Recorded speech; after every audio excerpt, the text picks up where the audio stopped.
মাত্র ১০ টাকা দামের নুডলসের প্যাকেট দিয়ে ভীষণ টেস্টি এই সুপি নুডলসটা বানিয়েছিলাম, যেটা নামি দামি রেস্টুরেন্টের রামেনের থেকে কোনো অংশে কম নয়। আমার নানুর জন্য এটা বানিয়েছিলাম, তার কাছেও খেতে খুবই ভালো লেগেছে। তো চলো রেসিপিটা দেখে নেই। রেসিপিটা ভালো লাগলে একটা শেয়ার করে দিও, যেন বানানোর আগে ভিডিওটা একবার দেখে নিতে পারো। তো প্রথমেই একটা ফ্রাই প্যানে অল্প একটু তেল গরম করে এর মধ্যে রসুন আর কাঁচামরিচ কুচি দিয়েছি।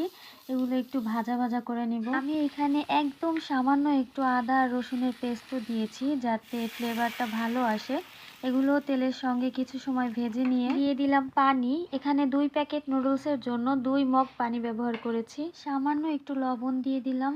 পানিতে বলক চলে আসলে এর মধ্যে 2 প্যাকেট মিস্টার নুডলস দিয়ে দিলাম। আমি এখানে 10 টাকা দামের 2 প্যাকেট নুডলস ব্যবহার করেছি। আমাদের এখানে সব সময় এই নুডলসটাই অ্যাভেলেবেল থাকে। তোমরা চাইলে যে কোনো নুডলস দিয়ে এটা বানিয়ে নিতে পারো। এটাও খেতে খুবই টেস্টি হয়। তোমরা চাইলে এই নুডলস দিয়েও একবার ট্রাই করে দেখতে পারো। নুডলসের প্যাকেটে থাকা টেস্ট মেকার গুলো দিয়ে দিয়েছি। এবার ভালো করে একটু নেড়েচেড়ে মিশিয়ে নিতে হবে। এখন দিয়ে দিচ্ছি টমেটো সস। এখানে আমি ছোট যে প্যাকেটের সসগুলো থাকে সেগুলো 2 প্যাকেট দিয়েছি। তোমরা চাইলে এখানে চিলি সস, সয়া সসও ব্যবহার করতে পারো, তবে আমি শুধু টমেটো সসটাই দিয়েছি।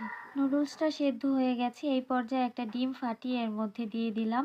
আর ডিমটা দেওয়ার আগে চুলার আঁচটা বাড়িয়ে নিয়েছি। ডিমটা দেওয়ার সাথে সাথে নেড়ে দিতে হবে যাতে জমাট বেঁধে না যায়। তবে আমার একটু জমাট বেঁধে গেলেই খেতে বেশি ভালো লাগে। একটুখানি চিলি ফ্লেক্স আর ম্যাগি মশলা দিয়ে দিয়েছি, কারণ আমার খুব স্পাইসি খেতে ইচ্ছা হচ্ছিল। এই তো আমার টেস্টি টেস্টি সুপি নুডলস একদম ডান।